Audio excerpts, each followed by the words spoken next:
اختر د مسلمانانو لپاره د یووالي او اتحاد د ثابتوالي هغه ورځې دي چې په کال کې دوه ځلې راځي. لومړی کوچنی او بیا لوی اختر.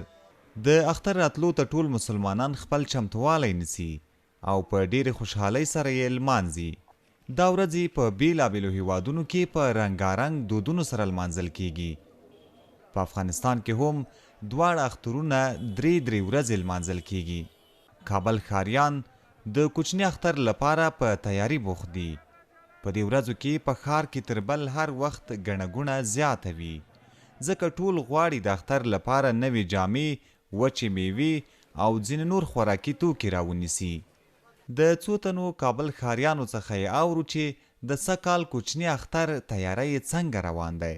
ولا اختر دپاره خو به طبعا مادګي نیسي، نو پوه شې د کانې مادې دي، واسکټ دی، کور میوه ده، چکر مکر سیستم د انډیوالانو سره تګ و راتګ ده، خپلولي ده، پوه شې یو بل سره به پالې. نو دغه د افغانانو دستور ده. نو که آمادگی گرفتیم بعید خب د اختر لپاره مې ټول تیاری نیولی دی. هغه څه چې پاتې دي اوس یې رانیسم، خو د خلکو وضعیت یو څه خراب دی. که وګورو د پخوا په څیر نه دی، بیکاري زیاته ده، خلک په یوه ګوله ډوډۍ پیدا کولو پسې حیران دي او دا ډیره دردونکې ده. خو موږ بیا هم د تیر په څیر د اختر لپاره بشپړ چمتوالی نیولی دی. زموږ په هیواد کې سیاسي تحولات راغلي دي. له دومره لوی بدلون سره سره هم که وګورو دومره زیاتې ستونزې نشته. د څومره چې اټکل کېده، دا سمه ده چې نن سبا خلک په فقر او بېوزلۍ کې شپې او ورځې تیروي. بیکاري زیاته شوې ده، نو پکار ده چې د دې ستونزو د حل لپاره مسؤلین لاس په کار شي. د کابل ښار هټیوال وایي په هیواد کې د روانې بیکارۍ او اقتصادي ستونزو له امله په عمومي توګه د دوی پلور کم شوی دی.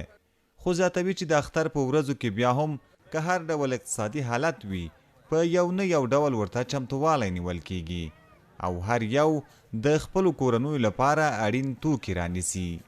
فروشات خوب است، فروشات مو ښه دي، ګزاره کوي، خو خبره دا ده چې د خلکو اقتصادي حالت خراب دی. نو په دې توګه عمومي بازار کم رنګه دی. خو د اختر لپاره بیا هر څوک چې هر څنګه وي سودا رانیسي، حتی د بل چا نه قرض اخلي تر څو د اختر سودا پرې واخلي.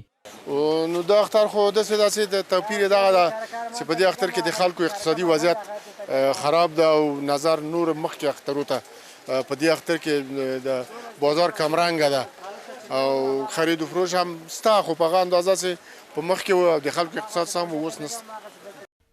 کابل ښاریان که څه هم چې په هیواد کې د روانې بیکارۍ او اقتصادي ستونزو له امله سر ټکوي، خو بل لور ته بیا په دې خوشحاله دي چې په هیواد کې سرتاسري امنیت دی او دوی به را روان کوچنی اختر د امن په فضا کې ولمانځي. عزت الله احمدزی، CMG، کابل.